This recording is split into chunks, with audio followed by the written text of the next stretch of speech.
All right, so let's open it up to Q&A for Expat. Like, all right, so just imagine you've already decided what country you're going to, and you get there. Like, what's your first week look like? What's the important marks that you want to hit on the first day or the first week to set you up for your trajectory to that country? You know, Okay. is there's How long are you there for? months. He's going for a long time, like not just a holiday. Okay, so basically, simple. What you want to do is something you've never done before. Okay, so you want to go into it like you're going into a Western town. So you know those Clint Eastwood movies, right? He comes in. What's in there? Did we talk about this before? No. Yeah, I went over it a little bit, but this is a good mindset. It's a very good mindset. It answers exactly this thing. So there's a saloon. There's a there's a whorehouse. There's a guy selling like wheat and stuff, and you know, general store guy. There's the sheriff, right? There's not that many things. There's the horse guy, takes care of the horses. There's a butcher, you know, blacksmith, right. And there's girls like going around, yeah, and so there's a saloon, right? So okay, so that's how expat communities are. Is they're very simple. There's just a few basic things that expats do in every city. So because expats can't do a lot of things that locals do. Like basically America's like one of the few countries where, in the UK, and where you can come in and actually be just like the locals. You know, we think we go overseas, we think it's going to be so easy because they'll accept us just like we accept them. Hell no. You can't do shit in these other countries. They will fuck you over. Yeah. And the door is closed, right? And it's not just closed to you, it's closed to poor people too. It's like closed for a lot of people. It's very exclusionary, man. You're from this family. You know, I know the Fujimori family in Peru. Yeah, the son is a friend of mine, right? Oh, really? He's going to come to a summit for sure, yeah. Oh, shut yeah. up. He almost came to a summit before. He's a super cool guy. I am here. Yeah. But like, you know, you got to be part of that. You know, you're not getting anywhere in North Korea if you don't know anybody, right? And a lot of countries are like that, like for real. And not just that, but like they protect their people. We don't. We let people come in. I go to New York. Some guy talks in some weird accent. Where are you from? He's like, New York. I'm like, that to me is so. That's so unaware, because I can't say I'm from Tokyo. Like, it just doesn't work. Like. It's a guy so coddled, he doesn't understand. You know, like life outside an easy place. The U.S. is easy, man. You come here, man, you're American. You say you're American. You have a little hassle. You look a little different. You'll have a couple small things. But it's just basically pussy shit. It really is. It's no big deal. Overseas, man, you have this dream. You're going to buy a house and you're going to do this and do that, and they just come crashing down. There's very few things you can do. So why I say the general store and stuff is because you have to look at what people are already doing to know what's possible. So if there's a guy with, like, say, an English newspaper, like, say, a free newspaper he hands out in clubs and restaurants, that's a good idea because he survived doing that. He made it, right? That's a business that's possible. You have to know what's possible, you know. Do not try new things. You find out what everybody's doing. So the first week, what you want to do is basically, you want to go through that town and meet all the people running everything. So, you know, I found out this one guy was running a magazine called Shanghai Expat. That was the most popular website in Shanghai at the time when I got there, early 2000s. And so I found out his name, and I'm like, because I already knew how to be an expat, and I fucked it up in other countries. Like in Sweden, I was just this unknown guy. I slept with a lot of women, had a good time, hitchhiked a lot. I worked in a sawmill. I did it. It was successful, but I was not balling. I was not known. I was not doing anything, and I never would have, you know. I was just kind of like, I was working for this girl because she was in love with me, her dad. I owned a sawmill, so I got the job that way. That's not the smart way, because it's just you can get kicked out easy, right? You want to be like, find the baller. So I found the guy who owns Shanghai Expat, and he had a free coffee every Saturday morning. So I heard he was a cool guy. I went. He was totally cool guy, and he was like very friendly. And I was a new person in China. That's the other thing. You got to know when you go to a new country, like there's tiers and hierarchies of expats. If you're new, don't be like, I lived in that country, I lived in that country. They're like, you didn't live in Japan. And, you know, they don't say it, but they're just like, this guy's a fucking idiot. You got to know where you stand. You're going to get hazed. You're going to have to go through the hierarchy. Don't talk about what you did back home and brag. And it's like, you're just there to learn from them. Like, what do you know? How's things here? Where should I go? Where's the good club? Where is this? Where is this? And don't ask too many questions because you're going to piss them off, right? But you want to just keep your ego way down when you get to a new city. But you want to go meet them all. So I met him. I joined, there was a group called the American Chamber of Commerce, and you could join that for, I think it was $500 a year. So I had to change money from RMB into dollars, and it was a pain in the ass. I went to the bank, and they gave me a fake 100. I had to go back, get another 100, throw that one away. And then from the fucking bank, and then, So then, and when I brought it back to give it to them, they said, we can call the police. This is counterfeit. I said, you just handed it to me. She's like, no, I didn't. I'm like, Bank of China, right? Downtown Shanghai back then. So that kind of shit. So you just got to suck it up. You're like, okay, maybe it was in my wallet or something, whatever. I want to buy another one, So then you tail between your legs, you go the next. I went and paid, and then I joined, and I joined the committees, things I would never do. I joined this business.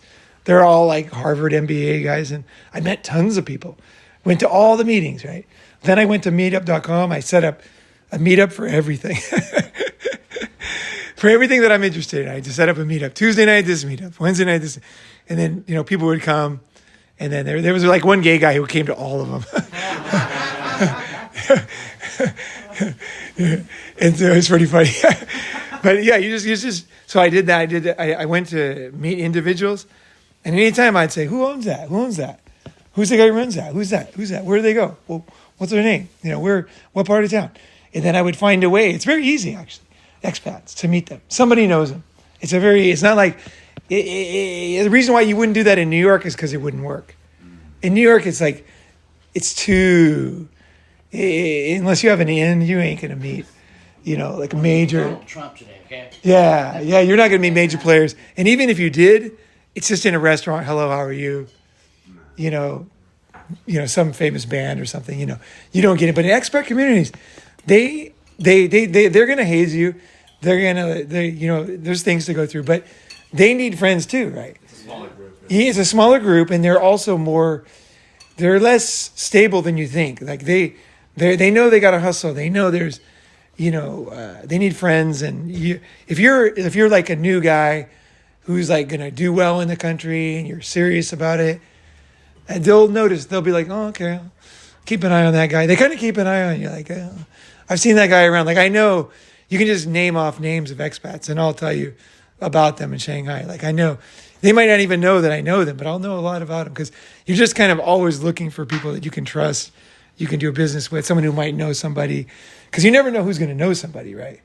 Yeah. Like just somebody's going to randomly know somebody who's big. Like might not be big, they're just an English teacher, but their friend comes in and brings a major company, like their brother, and then they're hanging out with them. So you want to kind of see, it's like a social thing. You want to make sure, get in there. So you get to meet all those people. And then you just be around. Just be a guy who's serious about the country. How do you do that? Well, first thing is you don't get drunk every night, right? So a lot of guys, they think it's cool. I'm going to go to the clubs and get fucked up every night. That's what those guys are doing. But see, they've already made it. Like a lot of those guys, they already own like a bar. Yeah, they've got some bucks. They got, they got the kids. They got the visa. They got. Not gonna get rolled on the way home. Yeah, yeah. They know what's up. And also some of them too. They get too rich. Like I had a friend who made so much money, his house was full of boxes of money, and he couldn't get it out of China, So they have weird problems, right? So yeah, he ran like a really successful bar, right? And it's just cash, They'll just take cash. it from you too. Yeah. The government, if they find out you're cheating. Yeah, Right, you gotta yeah. hide it, right? And he couldn't get it out, right? So he needed somebody to help him, Don't get too rich. So there's ways to you make a little money on the side, help somebody out, But just kind of be a trustworthy, intelligent, sober person who's serious about the country. You know what I mean? You're going to study the language, but don't brag about it because they probably already did it. They probably went to the best university or something. So you don't say, oh, I'm going, you know what I'm saying? Like you just let them know that you're serious, you're doing your best, you're here, you want to meet as many people, you want to hang out with people, see what's going on. And then just go to the events, go to the things. In Hong Kong in the old days, it was all British. There was like British clubs that you could join. And if you joined those clubs, you would meet people. Those are going to be more money. Some of those clubs are more money. But if you have money, like there's all kinds of guys here. So if you have money, join like a wealthy guy club. They have these like polo clubs and shit. These are great. I joined a golf club in Shanghai. It was expensive. It was worth it. Yeah, we went golfing with like the defense minister or something, He's playing by himself and we got to play with him, Yeah, he was, hey, if you ever kill anybody, let me know. I'll take care of it. Yeah. Can you play well? Can I play? Yeah. I can play. Yeah. I can. Yeah. But I always lose on purpose. Yeah. It's not that I'm great, but I just always lose on purpose. It's the best way to play golf. Never win. Just always get close, but never win. Yeah. Especially a guy like that. Always lose. Yeah. Never win. Yeah. Let's see. So golf is good, but it's not the answer. But like I think you guys are kind of into the Renaissance man idea, right? So I may as well say golf because a lot of people think that golf is a great way to do business, and a lot of people think it's a total joke. And it's usually in the middle, and it usually depends on the person, right? I think golf is a good sport to play, actually, because you can go from the bottom to the top. You get some decent clothes, you play some golf, like let's say, so you were homeless, right? So you go out there and you learn how to swing, right? And then people will kind of want to have you around, it's like you kind of like, they don't really care about anything else, just golf. So all the guys, like, they just care about golf. And they got cash. I've had friends that they paid for me to go. All of them will play golf with them. And they love playing golf with me. And the thing with golf is never cheat. Right. Never cheat on golf. Because if you cheat on golf, you cheat on life. So the ball's like behind a stick. You're like, fuck. And no one's there. You could kick the stick out. Hit it 10 times to get it over there. Don't cheat on golf, right? Because people will notice that. If you just cheat once, they'll never do a big deal with you. Because they know that's the way you operate. So I never move the ball. Even if they tell me to, they're like, come on, like, let's go. I'll say, no, I got to get this in, and just keep going, right? So golf is good in Asia, especially in Asia. They take it seriously. It's changing, but there's enough guys with money doing shit that it's worthwhile. And you'll be surprised. Like, you go from like one day hanging out with, let's say like homeless, right? It's a perfect example, right? 1 second you're homeless, and the next minute you're like playing golf with like some guy with like, monogrammed golf clubs and a 18-cylinder Jag, and he's got like all this kind of shit around. And it's just like crazy. Like you realize it's all just a game, And he's like, good to see you, man. Good to see you. Let's go play golf again, And you're like, so there's ways in. Like golf is great. I think golf is great. You just have to basically learn one swing, and I'll use all the clubs for that same swing. It's just one swing. You just get that swing down and use a different club. One club is for hitting it further. One club's for bouncing it over something. And it's the same swing basically. So it seems complicated, but it's just one swing. Get that swing down and you'll be pretty good. Yeah. And you'll have fun. It's pretty fun. It's fun to do different things. Like, that's the thing. It's like, you think, oh, I never want to do that. It's the perfect time you should do it. Just go and fucking do it. And you're just trying to get the ball down the fucking thing. And like, I've had so much fun playing golf in Asia. And it's like, people look at you differently. Like, I'll be in the clubhouse. It's me and this guy. He's like, owns all the Russian whore clubs in Tokyo. And this other guy, he owns all the, what are they called? Like the Kenko Senta. It's like basically these huge, like, baths, family gathering places. And then another guy, and we're just sitting there, and I'm just thinking, this is so hilarious. Like, for some reason, people like to play golf with me. So they always invite me to play golf. So you just kind of find these little niches you would never do back home. Just be open, And let's see what else. Yeah, it's like, it's. You want to have friends. Sometimes you got to also do what you don't want. Yeah. Yeah. It can't be your way all because I can't play golf. I'm not I'm from a trailer park, man. I fucking golf. Like, we lived near, our trailer was near it, but we didn't, Yeah. Big golf. I was just saying, golf is really big in the insurance industry and the banking industry. Yeah, military guys. Military, politicians. You climb up. Silicon Valley. I played in Silicon Valley. One of the guys flew me over and paid for me. I played in one of the top courses. And it was cool, man. They were all cool guys we were playing with. Yeah. So yeah, it is kind of fun. It's kind of fun to have these different parts of yourself. So when you go overseas, that's a great way to meet people you wouldn't usually, right? Then of course yoga is fucking great. Just start doing yoga. Just join a hot yoga studio. Just start going every day. Hot yoga is perfect. What about an AA Yeah. meeting? An NA meeting? Dude, A is gold. A is fucking gold. You got to drink a lot to get there, but it might be worth it. Yeah. A is good because you meet a lot of people, right? What percentage of the girls at a yoga place is like mostly girls or what? It just depends. Like the place I went where I learned, it was just me and a couple guys, and then once the studio got going, then it was a lot of girls. But the thing with studio yoga is, if you're into it, you'll realize it's so hard. You can't even focus on the girls at all. It's so difficult. It's so much pain that you don't even care. You're just like, oh. And then afterwards you're like, oh my God, these girls are hot. Yeah. You don't do it for the girls, but it is nice because you're around them, right? And you realize the best thing is to do things they like to do, right? And then you like to do it, right? And that's that they notice that you like, I like yoga. So they realize right away I'm not doing it for girls. So then they were very comfortable around me. And I don't even give a shit. I don't even give a shit. I just go to do yoga. But I meet people. And then yoga is a kind of a very tight community.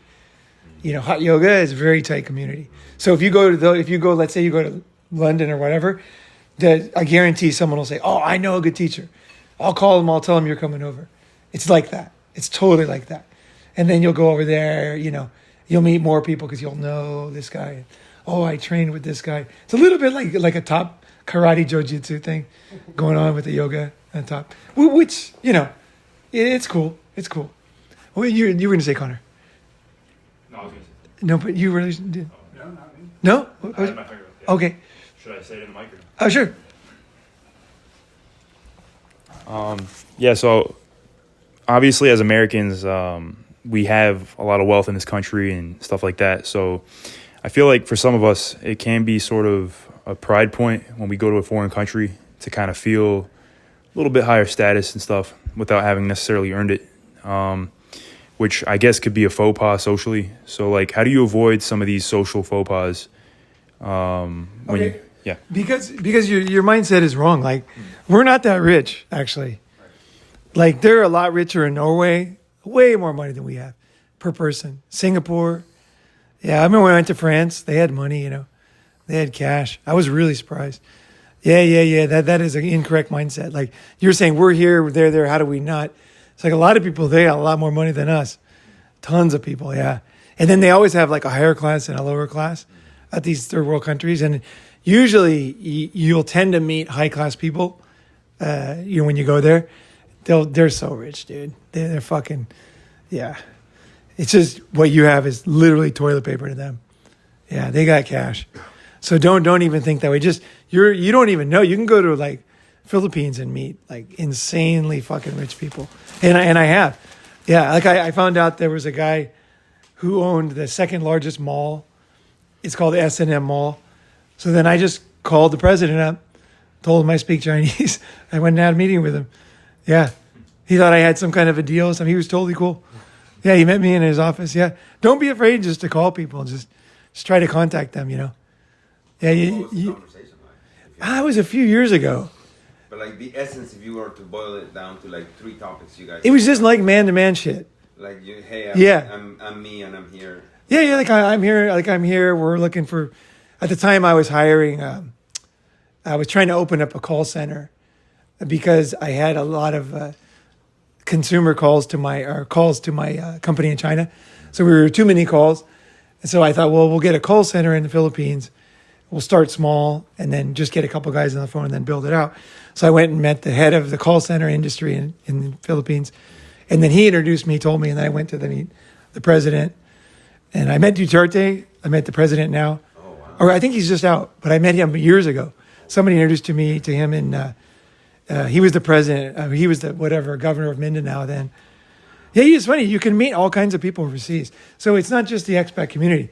You the thing is, they are also looking for deals. Like they don't know who you are, and they you know what I mean. Like you literally could be the brother of the Walmart family. Like so they don't know. They're just like, if you want to meet them, like people are just kind of like, okay, if you were a local, it's harder. But if you're an expat, it's like people don't really know where to put you in a box.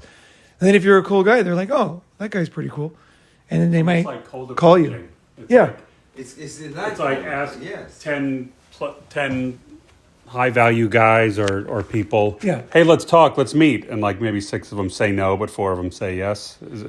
Am I right to draw an analogy like It's that? pretty much close to 100%. You just kind of wait for the opportunity. When you're calling somebody, it's different, right? It depends if you can get them on the line and stuff. But you'd be surprised. You can get people on the line. Yeah, I bet you can get Bill Gates on the line if you try to call him right now. It might take a few calls, but I bet you could. It's not that hard. I do it. I cold call to sell companies, and It's fun I've done it. to make Yeah. an approach, but then it wouldn't. It seems if impossible. You don't really have a deal to propose or something important. Then Well- what exactly is the essence of the Well, conversation? here's- And the reason I'm asking is because you've done it successfully. Yeah. I've done it a bunch of times in different industries. Yeah. So this seems to be a perfect example. This is something you've lived through. You've called important people, made acquaintances or friendships with the son of the president of Peru, President Eduardo from the Philippines. we worked in the same position in real estate in Japan. I mean, these are big deals. So, from your perspective, if like the story about the guy with the mall, like you didn't have a deal to present, so you picked up the phone, you gave him a call, and you must have given some sort of an alluring introduction that elicited a response from him to say, "Yeah, I'll give you 20 minutes of my time." I honestly don't remember what I was working on at the time. I was working on some deal. We were doing the call center, but yeah, you're right. It was something else I was wanting to do. Oh, okay, I know what it was. I was working at the time. I had been working in investment banking real estate, right? So we worked with funds like Goldman Sachs has a number of funds, Lone Star, these different funds, and then they would purchase buildings in Tokyo. And so, I was pretty friendly with them. Like they liked me, So I know that they will buy stuff if it's a good price. So what I said is, hey, if you want to sell any malls, I might know some people, some pools of capital that could finance such an operation. And then he was like, okay, cool. And then I think he said something like, oh, we don't really want to sell because he's like a sole proprietor. He owns the whole thing, right? And he just like, he didn't want to sell, but he was interested that somebody was doing that. And he has friends, right? So you just kind of like, as you meet people, you realize that you can put together deals. So You can put together. You can meet somebody. Once you know somebody that does something, then you can go and you're finding something that they might want, right? So with that one, yeah, it sounds like you didn't have a specific deal, but through the possibility of a future deal, you managed a meeting in which the real purpose of the meeting was to get to know him face to face. well, no, it was a mix. I thought, Mix, right? Okay, here's what it was. Here's my mindset is, okay, I'm waking up in the Philippines. I got nothing to do today. What am I going to do today? And then I'm just like, and then I was thinking, yeah, those guys, those clients that I had in Tokyo, they would be interested because I went to the mall and I didn't realize how successful the malls are in the Philippines. They're like super successful, right? So I thought, you know what? I bet they would want to buy these malls. I bet you.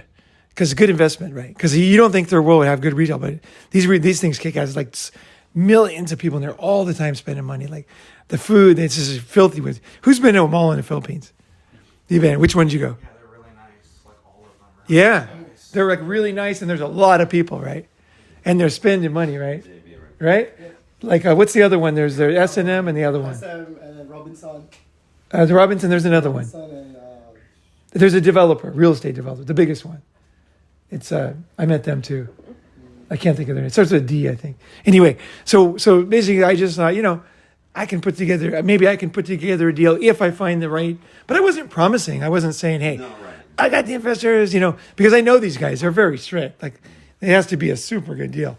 It's almost impossible. It's so hard to find what they want. But I figured, hey, who knows, right? Maybe, the guy is like really smart, the SM guy, because I read his life story. And this guy's really clever, right? So he's the kind of guy who would talk to me. So I didn't just call a corporate guy. I did my research on the guy. I said, this is a cowboy. He's a wild card. So maybe he would understand me, So, we could do something together, right? So, yeah, and then the other thing I did in the Philippines is I was in an AA meeting and somebody said, hey, we're going to go, do you want to speak at the prison about drug and alcohol stuff? And so I always volunteered that. But when I did that, I just did it for something to do. But what ended up being super cool about it was, I didn't realize this, but the guys who run the jails are super powerful. Like the chief of police, they're like super powerful. So I met all the chief of police in different cities. And they're like friends. They give me their card. And yeah, it was like they showed me around. They're like calling me like, this guy's whipping himself. You got to come down and see it. You come in and there's a guy, he's got like a whip in the jail before Easter, He's like whipping himself. He's like, look at this fucking idiot. He's like standing right in front of him. The guy's back is covered in blood. He's like, look at this fucking idiot. It's all over his jeans. What are you doing today? Come to my office. Yeah. Totally hilarious. And he told me, he goes, if you ever shoot somebody in the Philippines, make sure they're dead. That was his advice. Yeah. That's what he said. Make sure they're dead. Thank you. I never had a gun in my life, right? But it's, this is funny kind of advice they give you, right? So, you meet these guys, they're very colorful, very interesting. If you're an interesting guy who knows people and as you piece together things, and you'll start to think, So, for example, something I might do is I'm from a surf town. So everybody from my high school and stuff, they started surf brands. Like I know the guy who started Lost Surfboards. He's from a neighborhood, right? So all these surfboard companies, that's a big, I think of it as just surfing, right? But it's actually a big business, right? So, I know the guy, right? With high school. So, my brother was really close to him. So I could just call him up. If I did have some kind of deal, like let's say I was cruising around China and they were doing some kind of manufacturing and they said, hey, we could do the best quality, the government's sponsoring it. And, then I could say, hey, can you, call him up, call Christian up, see what he's doing, right? Let's see. Maybe he would want to do this, right? And then when you call somebody with something serious like that, they look at you the same, right? Because they're like, this is like something I would actually be interested in, but it's just not good timing, right? Or we thought about this before. Like, don't say dumb things. That's why I was scolding you in the pool when you were asking a question that you could have Googled, is because don't do that. If you just keep yourself to a minimum, and then when you have something to say, do it. And always think that way. Could I do this myself? Or should I ask? Only ask. It's a nervous thing that people do where they just kind of talk. Don't do that. Especially if you're trying to move up and make friends. You want to slow it down and then think, no, I could find that out. I already know that. And then you think, well, what could I do? Well, I could be his friend or whatever. You're going to come up with something, right? You just cut things out. But surfing industry, huge now. You could have your own brand. You could find a fact. You could just be stumbling through China and then there's a Quicksilver factory that Quicksilver just cut them as a, manufacturer. Now they don't have anything to do. And then you just call Billabong, or whatever, And then just by trying these deals, it's like you call, I got to talk to somebody who's in charge of, whatever, manufacturing overseas or global production. And then just say, I don't know if you're interested, but I just heard of this factory that just got cut from Quicksilver. It seems like it's a good factory. I talked to the manager. He told me that they invested in a lot of new stuff and, and this, maybe was a mistake Quicksilver to leave. They got all the new fabrics and this and that. You could, and then like you'll get confidence because you realize like that's life. You're capable of doing shit. You can do a big deal. And the thing is, even if you never get paid, this stuff pays off. Like I put people together and I'm not really paranoid about getting paid because I enjoy it. I like putting people together and finding things. And eventually somebody will say, give them a piece or whatever, And like everybody has a different way of looking at it. My way is very unique, but I really do enjoy it. And then they know that, right? So, I'm happy to put the people together and do stuff, and it's using my brain, right?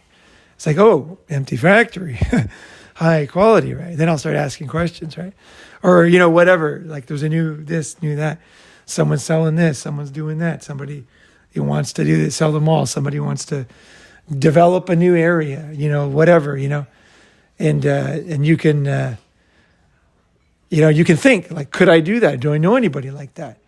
And this is a great way to meet high level people abroad.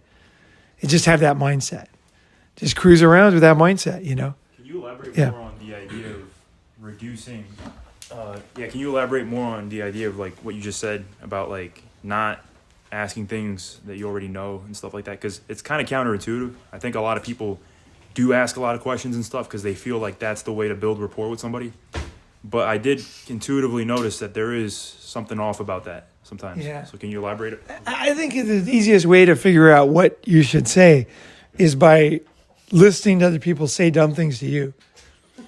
That's the best way. Yeah. Because then you'll hear it and you'll be like, ooh, I don't want to do that. But why don't I want to do that? And it takes the time to think about it. Something about that. And you think about it. And then you'll be like, it'll be a lesson from somebody to you. So you don't have to theorize these things. Yeah, just listen to other people talk. And then you'll think, that's not very masculine to do that. And so some people will be insecure and they will do something. And you'll see that as you watch people. And then you'll be able to change yourself. And everybody works from negative to positive. So everybody's improving themselves. That's why I'm telling you guys, because it's like everybody's capable of doing great things. But it's like a matter of just kind of seeing it, feeling it, feel it. And then you'll be like, I know why. You don't have to ask anybody. You'll know why. You'll be like, Cringe. yeah, you'll feel it. Yeah. And rich guys are funny. So they're very unusual. Yeah. So basically, I don't want anything from rich people. I just like to hang out with them and just cruise around and do stuff. And then they always want a friend like that. They know they can leave me in their house with everything. They got all kinds of money. And they know, okay, it's fine, They're like, who is he? They're like, don't worry, this is Paul, And you just you make friends, and then that adds a lot of value to their life. Because they're lonely, just like, you guys are saying, like, you want to make friends and stuff. Like, like they're lonely too, because those rich guys, especially in third world countries, it's a jungle out there, man. They go down the wrong street, they get jacked, shot in the face. It's ugly, right? So they're in these like very cloistered small groups, and they can't just make friends with a mechanic. It's impossible. It's not like here. Here you can do that. There in Brazil, you can't make friends in the favela if you're the son of the president. It's just not possible. It's just realistic. It's not realistic. But a cool foreigner is like, somehow that's okay. Yeah. Somehow a foreigner from America or whatever is fine, They kind of like, oh, here's my American friend, or whatever. Where are you from? Question I can. Yeah. I Just make sure. reframed my initial Okay. cringe question. Yeah. Speaking of cringe questions. Yeah. I'm about to ask a question after he gave a speech on dumb questions. I better get it good. No, thanks for calling me on that, because I was shy about making it about me. So rebranding the question, like, my situation. Yeah. I'm cautious. I'm sober, so I'm not going to fall over drunk into some situation. Yeah.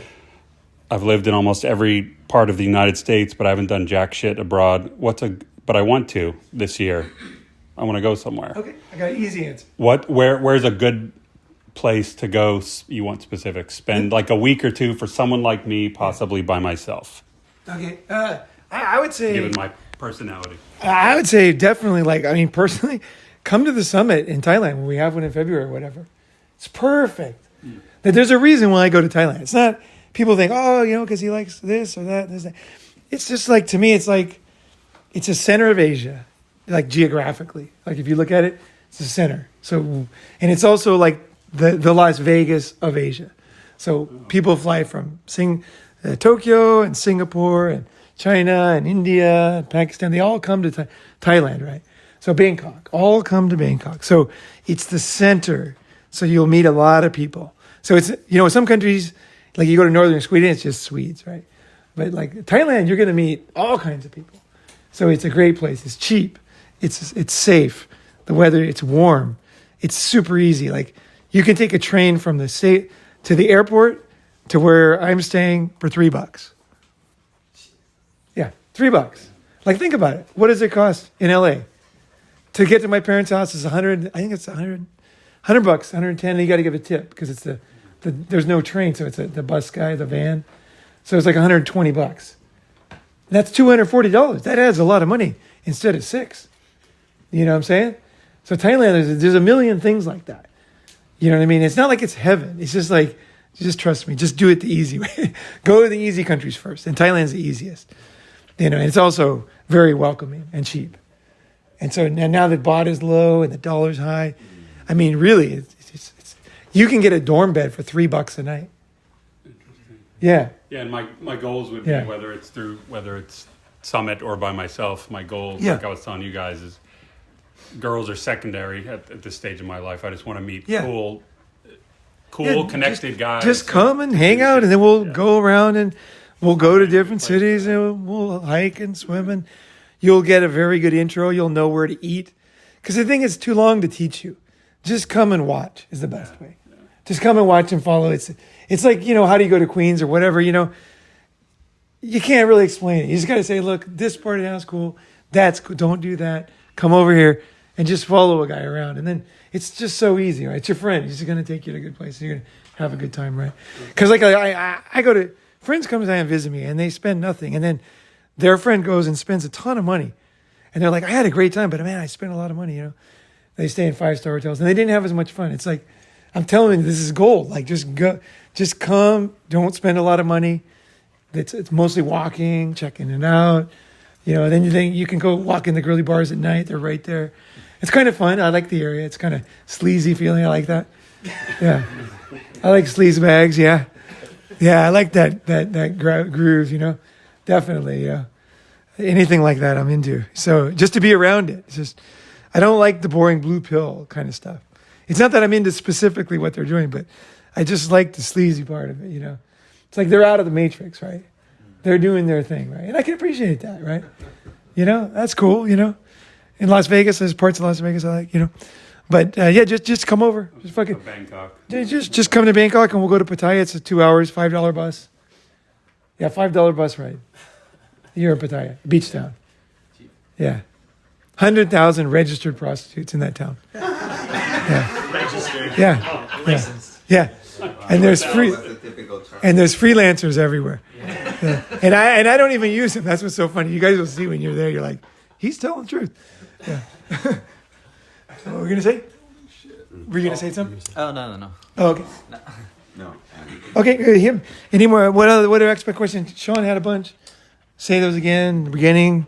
No, I was just thinking that other people might want to ask those questions. Okay, but what Overdose. let's get some more. You live, you know what's up. You know what? So let's get some hard questions. Let's think about it, right? What are your favorite places? You told me Thailand, Japan. Favorite places? Where else besides those two? It's just luck to who you meet, the timing. I mean, would you say Lafayette is great? Probably not, but you'd say, oh, I had a great time in Lafayette in this scenario. So it's more about the scenario than the place. The Eiffel Tower sucks. Like, it doesn't matter. It's like it does not matter at all. And that's the red pill, is you realize all the buildings that are famous, they just don't matter.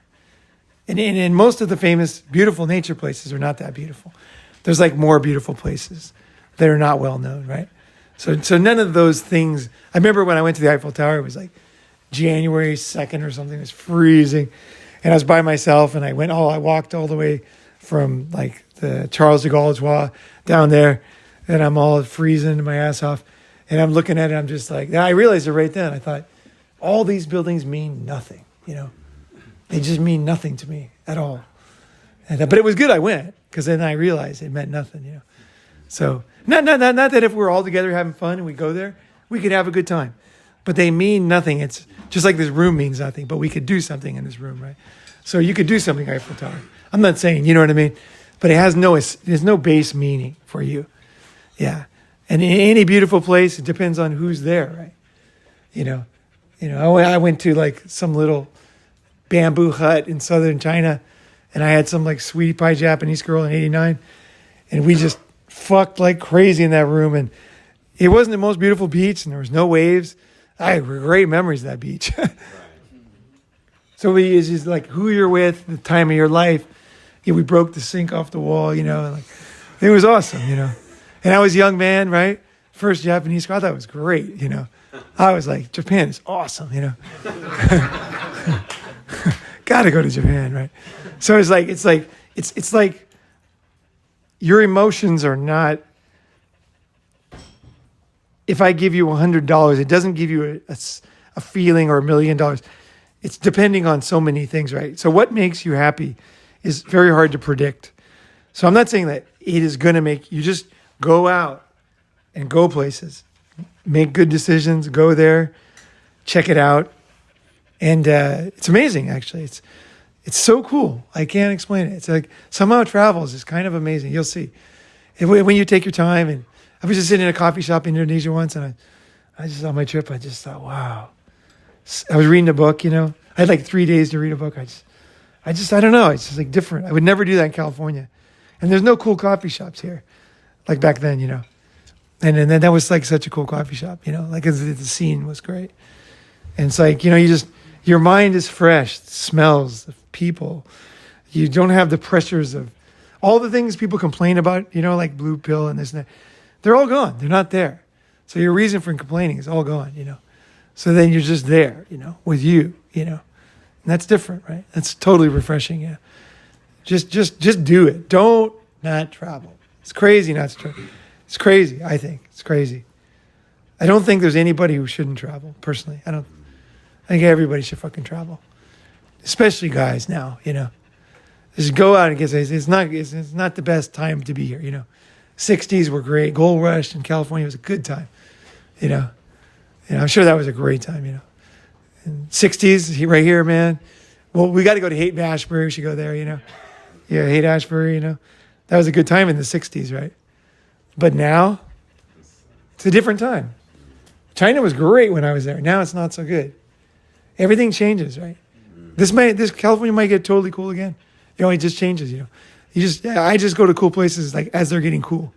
I'll just go now, you know, as they're kind of improving or something, you know. But, So on that topic, what's cool now and what's going to be cool in the next 5 years for guys planning their strategy, where they want to go? Like Japan was hot, maybe not now. China was hot, maybe not now. What's the next hot place that you see? I don't know if it's that clear. I mean, I think India is interesting, but Africa and India, you know, if you're going to talk about like long-term perspective, I think that'd be good trips. Just to kind of go and check it out, you know, if you get 6 months off work or whatever, and then just go cruise around and just get the vibe and everything. Because I have a Korean friend, he went to Africa, and he told me his advice was, go to only countries that export oil, that have oil. And he goes, and then meet the rulers. And then he said, yeah. And then, yeah, they'll invite you in their house and naked women over. And he's like, what do you have to sell? And he's like, I don't know, you know. He's like, I'll buy, what do you need? What do you have? You know, he's like, Korean, well, I guess I could get some Samsung stuff. I'll get some of that. How much you have? Well, give me a minute. You know, he calls, you know. Like it's a joke. He's hilarious. Like, I'm serious. Like, this kind of shit happens, you know. You just have to think, like, so oil-producing countries in Africa, rulers. Yeah, like powerful people. Nigeria. Yeah, like Nigeria is a good one. A lot of oil, a lot of money. There's always going to be these guys that have a lot of money, and they're just kind of like, they tend to be pretty friendly to foreigners who are cool. They just be, and he told me, he goes, I could sell that guy garbage from Korea. He would buy it. He goes, because they need everything. I forgot what country it was. But he goes, they need everything there. He goes, the guy said he would buy garbage because it's better than what they got. You know, so he's like crazy, you know. My friend was friend with Kim Jong-un, the son of the founder, right? And he said, we can sell him anything. Let's sell him copper or something. He's like, everybody rips him off. He's pissed off about it. And we never went. It's one of the biggest regrets in my entire life was not meeting him when I could have met him. And like he said, he'll have 18 limousines at the airport for us. And I didn't go. It's like, honestly, one of my mistakes. I could have met Kim Jong-il. Yeah. Shook his hand, made friends. Yeah, that would have been totally awesome. Yeah. Don't let, like, okay, like, people do bad things. So Kim Jong-il did bad things. And then people will be like, oh, you shouldn't meet him. Or when I went to China in 89, that was during the Tiananmen uprising, right? I wanted to join that, right? So, yeah, I went there to join that. I got too late, but I went there to join it. So people say, oh, you shouldn't go to China because they're bad and this and that. And everybody told me that. Everybody told me not to go. But, you know, I went, and, like, it was a super meaningful time in my life because, you know, it was just super meaningful. Like, shit was going down. People told me stuff. It was incredible. Regular times would never be like that. So don't be afraid, because you don't know how you're going to affect. You might have a good effect. You know, you on this thing. Like, they could be bad people, but when you go there, you could do something to change it or whatever. Like, as an individual man, go everywhere. I mean, if you can get, like, I met Robert Mugabe in a fucking coffee shop in Tokyo. And because now I've got the eye. And so this is a true story. I was sitting in a coffee shop after an AA meeting. I don't know what brand it is. But I was sitting in a coffee shop, and we're eating. And then I look at the bar, and I go, that's Robert Mugabe. And my friends go, you're insane. Like, he's got no guards. We're in Tokyo. He was like, how could it be Robert Mugabe? I looked at his mustache. I go, that is fucking Robert Mugabe. And so I went up to him and I said, hey, Robert, can I get your autograph? And then he looked at me like this and he goes, he like waved me off, you know, very powerfully. Like, he was like almost like 80 or whatever. And I was like, wow, this guy's a powerful man. You know, I could feel it. I thought I could take him, but yeah, I'm going to take some hits on this guy. This guy's a tough guy, I could tell. I was like, fucking A. It was really surprising because he's old, right? He was old. And then I sat down, and then I'm just like, fuck, I know that's him. So I just yelled across. I'm like, Robert, I need your autograph. I got to get your autograph. And I went over to him again, and he's the same thing. He wouldn't give it to me. And then we looked on the internet. It said $10 million reward for killing Robert Mugabe. But then I thought, it wouldn't work, because if I did, nobody would pay me. And if I kidnapped him, like, you know, how would you get the money and let him go and not get caught? It's all a scam, these rewards, you know. You know, you can't even make a buck these days, you know. So anyway, but it was really funny, you know. That was really funny. Fucking, it was, then I read the newspaper, and he was at the building across the street begging for money at the, what was it called? The Roppongi something. It was in the newspaper, so it was him. He was there, and he's a heavy drinker, you know. So he didn't eat any lunch, he drank, you know. Wow. And we just happened to be there, and I guess he was just trying to get away from everybody. So it was like, yeah, fucking him. That big impact on me, because it's fun. It's fun to meet Robert Mugabe, you know. You know, even though I know people who he took their farms, right? Like, I know people who, you know, immigrated to Shanghai, and they would want to get that 10 million, you know. But for me, it didn't happen to me. I can't fix the world.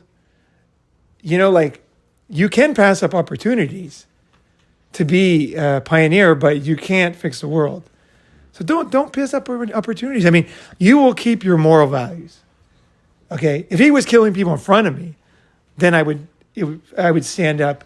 And if I had a chance to influence him as a friend, I would do that. But it's too easy to let fear or social pressure stop you from doing the coolest things in life. So you don't know how it's going to play out. Somebody who doesn't know him says anybody who talks to him is supporting him. But is that really true? Do the people that hate you, are they supporting you? Because they're talking to you? Somebody, your HR department or whatever? No. The logic is not right. You want to meet the cool people, or the people that do shit. You want to meet them. You want to be friends with them. You are at least get to know them and see what this fucking world, everybody else reads about people. I want to go meet them. You know what I mean? Like, I have a true story about people. Dude, like, huge truth bomb right here. Like, I just got goosebumps because I'm ashamed to admit this. Like I know I have the mindset, I don't want to go to China because they're commies. Yeah. And Yeah. that's what you're saying is that's pathetic. Yeah, because I there's don't literally think that, but I know the bias is there. yeah, and it's in all of the us. place to go. What opportunities would I miss by holding on to that stupid? Yeah, shit? like I have a lot of friends that are dissidents and stuff, right? So that was a good. So, you know, that was a doozy. yeah. That was a doozy. Right? Yeah, me and Connor met a big time player in fucking New York. That girl in the train station, right? Oh yeah. Dude, that chick was the real deal. I don't want to say any details, but that was interesting, right? Wasn't that interesting? That was wild. Man. Dude. Believe it. Dude. Was it like the same thing? A bad person? No, it was a good person, but anyway, I don't want to give any details, but it was intense. Intense. Yeah. She sent me a message later. She was the real deal. What were you going to say? Yeah, I want to talk about an opportunity. Yeah. So, this is a little known because it's just starting up now. But if anyone's looking for a place that's going to have serious financial opportunity because the money's about to start flowing, check out Guyana in South America. Because what's happening is they discovered huge oil deposits off the coast. The contracts are signed. ExxonMobil, all the big boys are coming in. They have government contracts. Government's going to get their cut, whatever it is, 30% of the money or something. Yeah. It hasn't started flowing yet because they're still drilling or whatever. It's about to start flowing. They're going to be one of the richest countries in the world per capita, kind of like Norway that lives off of that oil. Yeah. But this is a poor, like South American country right now. So if you want to get in on the ground floor before the money starts flowing, like the real estate's going to double or triple, like guaranteed in the next 5 years. And if they speak, I think they speak like a patois or some funky English or something, so it's not that hard actually. Well, Guyana, the official language is English. Yeah, but it's not. It's it takes getting used to, I think, if you don't speak that. But great information. But that's little known, and it's happening like soon. So just if you want to get it on the ground floor in a place, I can add something to that. Because so here's how it works. So here's the mindset. James, that was great. So a country gets oil, right? And then what do? They import. It's actually drilling oil is super difficult, and it's very difficult. It's very complex. The guys who come in, they're like the best of the best, smartest, and they get paid insane money per hour, like insane money, because there's so much money in being able to tap that resource properly. Because you can fuck the whole well up. Well, you can fuck the oil where you can't get it out, right? You can mess up, right? So the best engineers come over. So what'll happen is the same thing happened in. I was hearing about. I think it was Nigeria, but anyway. So there's ground floor, right? But there's also long term too, because the guys who go there, they have so much money. The workers, they always go to one hotel. There's always like a coffee shop on like a top of a hotel or whatever, because these guys have so much money, and they're all like blue collar guys, the workers, and they're like literally they're just making like $5,000 a day or whatever, 10,000. They're just making crazy money, and the companies are throwing mad money at them because they can't get people there fast enough. Maybe there's a few shootings or a coup or something. People get scared, and so then they really got to overpay, right? And so I read about in Africa, what happened was somebody went in there and interviewed that hotel. There was a coffee shop, and I've been to I always go to those. I find those coffee shops with like the center where everybody kind of comes and talks. It's a great place to hang out. Find out the center. There's always like a restaurant or a coffee shop. You want to be there in the middle of the action. Eat there a lot. Go get coffee. Just be friendly, tip, And so what happened is the guy was like laughing. He's like this fat guy. And the girl's like, "What do you do here?" And he goes, he's like, "I'm like a plumber or something." He was like a plumber or an electrician. And she goes, "How much money do you make?" He's like, $800 an hour. He goes, "They can't get an English speaking expert plumber or whatever it was." And so and because it's such important work, they don't want to save money. They can't have the project go wrong. So like literally, it's hard to imagine, but there's places at times where money does not matter. The only thing that matters is the job done properly on time, and that's it. Reliable. And then money just comes out the other end, right? So they're in that phase and they know it because it happens over and over. So you just got to show up. And just like a plumber, you just say, those kind of places. You show up in Guyana, find out the hotel, and just say, look, I'm the best plumber. Fucking, you guys, anybody needs a plumber in the future, just sit, let me know. I'll be in wherever, but I'm happy to come down anytime. I'm like an oil work kind of guy. I will quit in a minute and be down here, and just get me a deal, and they will call you, and then you're working down there, and then you're dealing with like company presidents and ExxonMobil and British Petroleum and Sinopec and all these great companies, right? And that whole industry is interesting. That's a great topic. Is the oil, petroleum, international market. That's its own thing, right? Like a lot of the guys who here in Thailand have money, they're oil guys. So you could go from plumbing to oil guy pretty easy, right? And believe me, you will not work very much and you'll make a lot of money. And you probably will do it. Like now that you've heard this, you'll probably do this. Like in 10 years, you're probably going to do it because it's so smart. And it's fun, dude. It's a wild west of these countries, man. It's wild west, and that's exhilarating, man. Especially when you're banking cash. Get them to pay you in cash, Yeah, or Bitcoin or whatever, yeah. I know Norwegian oil guys who work on a oil rig like 3 months a year and then just travel and go to Thailand or whatever the rest of the year. So if you're not tied down, you can make a lot of money quick working on an oil rig, something like that, Yeah. and then just Pretty much anybody here can do it. hang out the rest of How the do you year. get started working on an oil rig? I don't know. Like, You got to meet the guys. well, like what is it? Is it just like manual labor skill set, or is it like do you have to be a plumber of a certain caliber or something? Who fucking knows, right? They might find LNG and this and that. I'm just a handy guy ready to work, right? You just need to be ready. To Like whatever the fuck, like give me something to do. That's why I went to Santa Cruz and Brent's company and the other guy's company. I just never did concrete, but I thought this will teach me something. I want to build a house someday. I'm going to work my ass off.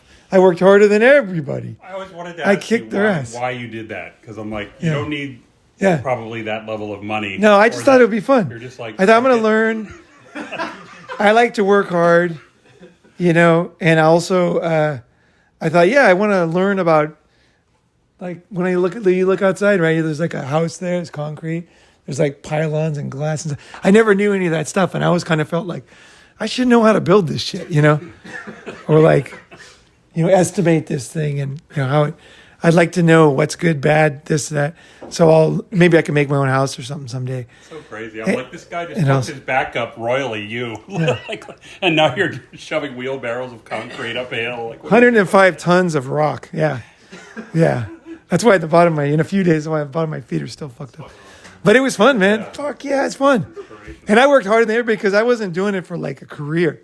I'm enjoying it, right? Like I got them all fired up. Like some of the dudes were like you work with like it was all Mexicans, right? So I work with like say 10 guys and like there'd be one guy and he would understand me.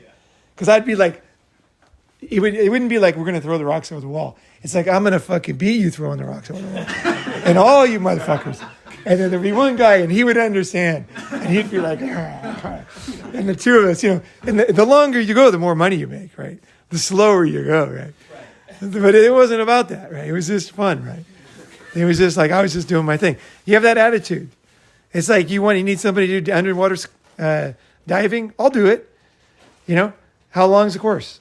Send me I'll do the course. I want to start. When can I start? How long does the course take? And in underwater diving, welding, whoa, that's money. Underwater welding, check that out. That's fucking bread. That is fucking cash. Deep sea welding, oh man, that's money. That's a good job. Better than plumbing, that's money. You get, I don't know the exact amount, it's huge money. You gotta be smart for that too. It's really, really dangerous, Yeah. If you head on the swivel, like get into that safety training, then it's super dangerous. It's nothing, dude. Everybody's just such pussies. Don't even worry about it. Underwater diving, it'll be easy. Don't worry about it. Now that's the blue pill thinking. Don't even worry about it. You'll like it. It'll be fun. You'll learn all kinds of shit. And they'll pay you like crazy. And then you can quit, do something else. A good experience, right? People exaggerate this shit. You know, like it's fun. I've been wanting to do underwater diving welding for a while. Yeah, I'd still like to do that. Yeah, there's an opportunity. Yeah, like deep sea. The fucking. Did you see what's that movie where the oil dagger blows up? Oh, Deepwater Horizon. Yeah, I wanted to be on Deeper Water Horizon. Yeah, that was fucking badass. Yeah. All right. Who's next? Yeah, I just wanted to add something on the oil thing. So I have a friend. He's in Midland, Texas, right now. Yeah. And he doesn't speak English. He has a CDL, but he's working in the oil fields, basically transporting oil sands from Midland, Texas to some other part in Texas. Yeah, okay. He's making close to $400K a year doing that. Yeah. Like just sand. Yep. Yeah, he doesn't. Yep. He's barely been in the U.S. for a year. He Yeah. came from Cuba. He's like a childhood friend. Yep. And I'm like, what the fuck? He just Straight came up. here, $400K a year. You guys better be listening. This is the reality. It's crazy. All over the world, there's shit like this. My friend did this in Alberta. John, the porn star, he was John in Japan. He was in Alberta doing some kind of nuclear something, weird drilling, some bullshit. Because he's smart, right? So he was able to learn whatever he needed to learn to do this really specific drilling, right? In Alberta, he was making money. There's money all over the world. Like you meet him in Thailand. Everybody always says these guys are losers in Thailand. It's so crazy. You're gonna meet the coolest guys. Like there's some fucking balling dudes doing this kind of work. But it's so cool because you don't have to do that many hours, right? Because everybody's scared, right? Everybody's scared, right? But it's actually not that dangerous, you know. This stuff, they got OSHA and everything. There's all kinds of, like I would do it without all that shit. You know what I mean? Just show me how to weld, give me some kind of tank, and I'll go down there. Safety third. Yeah. Because why not? You know, like how difficult can it be going in the water? Riding a bike. Like seriously, you're going into water and you're welding something. You know, everybody always tells me I've done this my whole life. Like I worked in the sawmill. I did this. I did that. Just fuck it. Just do it, man. It's fun. Yeah. Pick some fucking fruit in fucking New Zealand. You know, be an underwater welder. Find oil jobs. I mean, like literally, like they'll hire whatever when the money's flowing. Times are good. Like the guys will be selling Snickers bars for $10 Yeah, I was gonna say in some small town. Like literally, there's no Snickers bars. You get Snickers bars, you sell them. Like that's how easy it is. That's why I say you're saying skill. You're not understanding like these boom towns. It's boom towns we're talking about. Yeah, boom towns. Boomtown. It's a good topic to research, like what happens in a boomtown. Because that's what it is. You find these boom towns, right? This is a great idea. Maybe we'll all, who knows? So my brother moved to Montana, but he was there before the oil boom.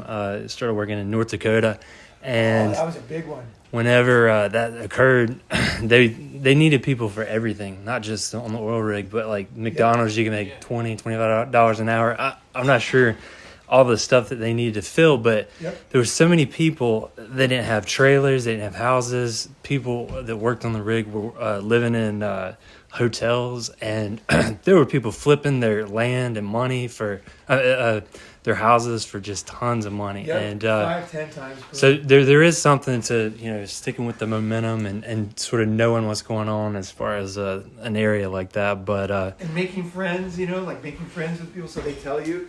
You want to make friends, so everybody tells you, hey, what's going on? And they'll say, oh, that guy needs fucking cotton or whatever. You're like, don't be like, I don't know that, or what is he? Just be like, cotton, cool, I can get cotton. Yeah, fucking, what does he need? I need some more specifics. Yeah. When can I meet him? And then you meet him and say, what do you need exactly? And then he'll give you the keywords and stuff, and say, I'll get back to you. How about whatever by noon tomorrow, whatever, or I'll just get right on it. Like when I got the job translating for the Chinese earthquake, they literally I was a translator for the Sichuan earthquake for the news channels, and the guy just called me and said, "Can you?" I'd never translated. He goes, "Can you?" He knew I spoke Chinese. He goes, "Can you translate?" And he said, "Yeah." He said, "Could you go to the earthquake?" I said, "Yeah." He goes, "Why are you still on the fucking phone?" Because I was like, "Okay." I went straight down there, and it was a super interesting project. Right? Yeah. Met a lot of media people through that. I'm thinking about the Guyana thing again because I actually lived in Suriname for a year, which is right on the border of Guyana. So I actually did go to Guyana, and so one of my ex-girlfriends, who I'm still good friends with, she grew up in Guyana, so she has all the family there, and so like I'm now thinking like, maybe there's something. I already have a bunch of connections over there, and I've already been there before, so I'm like already familiar, and I know it's like you can speak English there and get along just great. So I was just like, I don't know what would be your advice? That's a good place to start. Is just if you have any friends, like that have been places, just do that. I would say like I guess where I would start is, right after the meeting, just try to find like oil workers Facebook groups. I would search, maybe oil worker Facebook group Guyana, and then try to join and just say, I'm a hard worker looking for, I heard shit's going on. People need people, if anybody knows anything, and then you can like, I have a friend, he made a lot of money doing a newsletter in Myanmar, one of my friends. He was all happening, and he kind of copied the Shanghai Expat thing, but he did it in Myanmar. And then, long term, it didn't, I don't know how it went, but I know it went pretty well for many years. He was kind of the center, everybody came to him with information, and then he published it. So he was like a publisher and take advertising money. And then he also knew everything. So he was in the middle of the information, which is a good position to be in. So don't you're not just an oil worker, whatever. You could do a lot of things, right? So you just. I'm doing the NLP stuff too. So I'm like. Yeah, but you could just fuck all that, if these towns, you gotta let your old, just kind of like, I would just see what's available, because once you start getting like $800 an hour to do something, you won't even give a shit about what you thought you cared about. You'll be like, whatever. Right. Yeah. So what I'm doing, making $1,000 a day. That's that would work. Yeah, or an hour, like whatever. Yeah. I went to Japan, was a boom town. Shanghai was a boom town. And the thing is too about boom towns is a lot of people that go to boom towns drink a lot, have problems. But if you go there and you're young or you're healthy and you're excited and you got your shit together and you're presentable and you're smart, you can make friends. Like these boom towns can really change your life because now you're really meeting people that are doing stuff. Like in China, I met one of my good friends. He was a guy with patents in the oil industry, so he gets money from patents. And he just has, he's the real deal, like patents on everything, gets money from that. And he knows everybody, Russian oligarchs, he knows, because they have to buy the patents and stuff. And his dad was an oil man. He was so interesting. Yeah, Charles True, such an interesting guy. I would have never met that guy here. But I was just a guy around town. I think he rented a room from us, from my real estate company, and then got to know him and friendly, and then he's ended up helping us a lot. We had great experience with Charles, So, like, just be a guy who's just willing to do shit. It's like, whatever. What do you need? What do you fucking need?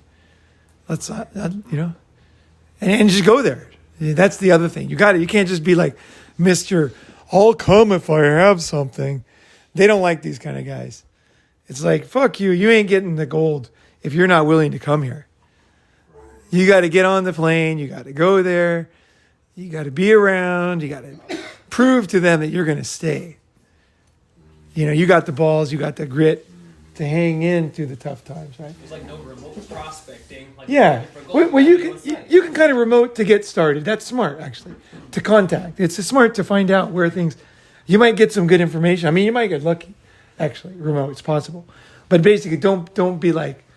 I only do it if you bribe me, like you're in America or something. If you fly me there and you pay for me, I'll join.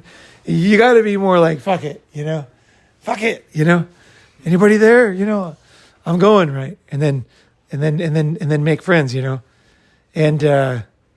you can really end up making a lot of money actually, really fast. There's a lot of people in Thailand who've done this. My friend is a hacker, right? So he hacked into everybody's email in Bangkok, and he told me, because there's tons of guys with money here. He goes, you would not believe how much money people have in this town. And I was like, don't show me the email, I don't want to see them. I said, but he said, you'll be surprised. He goes, these guys walking around with their ratty shirts and shorts, and they're fucking rich. And a lot of it is oil money, oil and stuff like that. So yeah, someone like a hard worker, like someone like a kind of a do it anything, like a Brent guy, like he gets in town, he can solve problems. Dude, he make money like crazy in a town like that. Ridiculous money. Never come back here. No lawyers, paid cash, and the girls love it. Think about it. Think about the position you're in. Yeah. Dude, the locals just laying down, dude. Just laying down, waiting in line. Yeah. Yeah, you're not worried about things. Hey, you might work hard for a while, whatever, yeah. Yeah, a year or whatever. I'm always willing to put in time to do something, to learn this kind of shit, Like, you guys think, oh, he wants freedom, he doesn't. And Sean told me one time, he said, you got to tell these guys that you work because because I have fun, but when things are there to get done, I work the hardest, or really hard. It's just, but there's nothing to do, then I don't do shit, right? Yeah, because there's nothing to do. Yeah. But like you just be like, you don't have to be. You got to be down for shit, but at the same time you're comfortable doing nothing. Because in expat countries it's kind of like that too, right? It's like nothing's going on until you see, and then you strike when the iron's hot. Never fucking wait. You hear there's an opportunity, you get the guy's number, you call them. Let's call them right now. You start dialing, and you say, talk to him. Hey, I got a friend in town. He's looking for something. So, and then he's like, oh, I'm kind of busy, blah, blah, blah, Oh, hey, it's Paul. Oh, hey, Paul. Maybe you can come by tomorrow. We're having something. Barbecue. Oh, okay, great. What time? Okay, where? Okay, thank you. Sorry to bother you.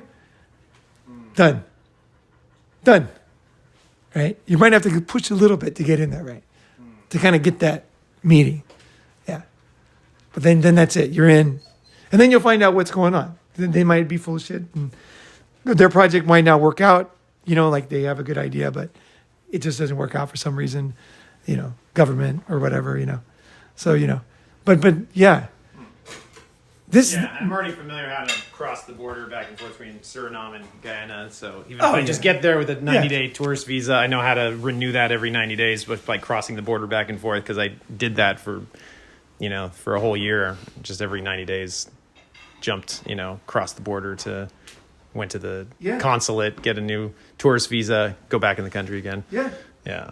So I'm already familiar with that. So it would be pretty easy to jump back into that. Just be handy, Just be handy.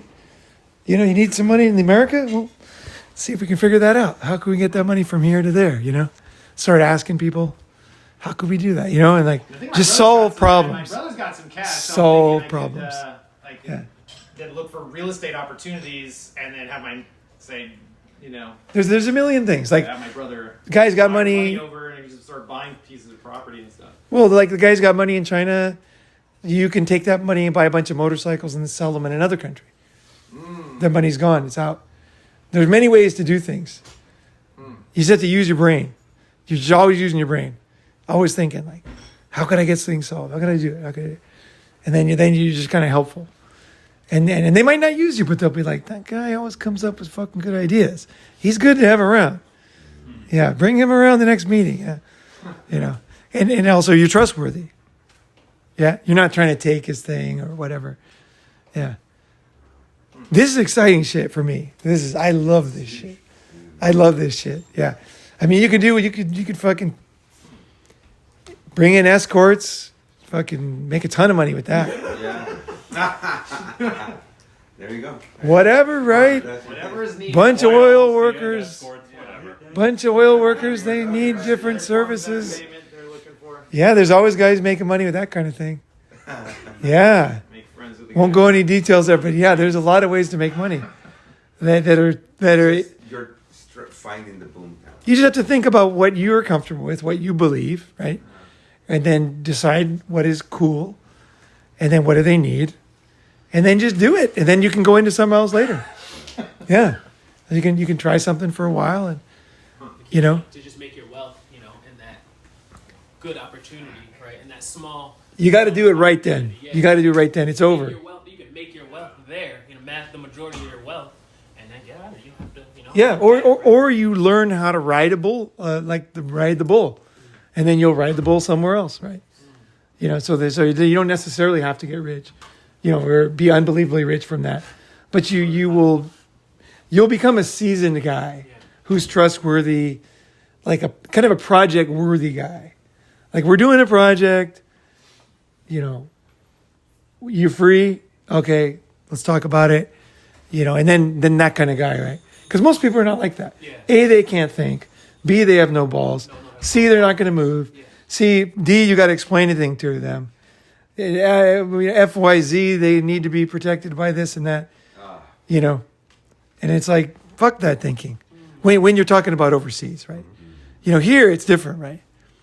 But yeah. I don't know if you guys see it, but this shit is fun, dude. Yeah. Find the boom town and go in there and offer up what you know. Just be there. Just be a good, helpful friend. Just be a good guy. If you're a pimp, bring the prostitutes. If you're a cybersecurity professional, bring the computer knowledge. Whatever it is. Just whatever the hell. If they need somebody to carry this to over there, or drive this car over there, or, you know, whatever the fuck, you're like, oh, you know, I was planning on sleeping the next 2 days, but I guess not, you know, because I'm going to do this now. $10,000 the next 2 days. Yeah. Sleep is not needed right now. Yeah. When I was in college, this guy told me about, he was running guns into Cambodia during the... I was about to think about that. Yeah. And he told me about it. And he showed me this bullet hole in his leg and stuff. Now, I didn't know anything about Pol Pot, right? So, you know, but I was in college and I thought it was a great idea. He told me you're going to get $10,000 every time. He goes, $10,000 for bringing in something, right? And I was like, I didn't do it, but I was very interested because I was naturally interested in excitement, checking things out, doing stuff. You know, I just thought that would be fun, you know. And I'm glad I didn't do it because, it might have been fighting Pol Pot. I don't know who they were for. So I don't know what it would have been. And maybe he was full of shit, but it seemed like he was telling the truth, actually. The older I get, the more I think that guy was actually telling the truth. That's a strange thing. You're going around. Some guy said something on the bus. Your first instinct is the guy's crazy. I listen. I'm like, okay, well, tell me a little more, you know. If there's no details or something, you can just tell the difference between a scammer and a guy who loves excitement and is more like a gun for hire type guy. There's a big difference in those two personalities. So I like those guys that are that. But of course, the other guys, you're not interested. So just to learn to kind of hear the difference. Sometimes you'll find a diamond in the weirdest places, you know, where you'll find a fucking brother in arms where you can really get shit done, get a project done, right? Whatever the fuck it is, right? What was that? Did you guys see that movie? What was that movie about? The gun? Oh, War Dogs. War Dogs, yeah. The scene where they drive through the Valley of Death. Oh no, they're like the Triangle of Death. Triangle of Death. I wanted to be there. Triangle of Death? Yeah, I wanted to do that. I was like, that part of the movie, I was like, I would totally do that. Yeah, that is fucking great. Going through the Triangle of fucking Death, yeah. Because it's probably not that hard. Now, the payment is bad if you get caught, but They almost got killed, but they didn't, right? So nothing happened. They made a lot of money. almost is not getting Yeah, that's the thing. Everything is usually almost. It's usually almost. Yeah. And people were just like, the 1%, you know, fuck that. I think that should be the title for the video. Everything is usually almost. Danger's almost. Yeah, I think men like this kind of boom. Like we like this shit. Yeah, you'll start to get groove on it. You know, it's fun. And if you make a lot of, let's say you make some good cash, you're good for like 5 years. You know. Or invest. So yeah. Yeah, like those movies. They like the movie that was at Ocean's 11. They call in their guys for the job. You know, they're like, he's a specialist in that. It's like you're just kind of one of these guys that can do stuff. You know. It's not that you're committing crimes, but it's so out of the box. It's so impossible to get the average person to understand what you're doing that you are kind of like that rare, right? At least that's why I look at people like that. You know, I've got buddies that I know, you know, we can trust, you know, to do shit. So let's go there. Let's go check it out. So the guy in the Philippines I was with is one of my guys. You know. So who's next? Anything else? Well, I was just gonna say maybe we should like go to San Francisco if we're gonna go. Yeah. You know. Yeah, let's get out of here. Yeah, totally. All right, guys, that was awesome. Yeah. Fuck yeah. Thank you. All right.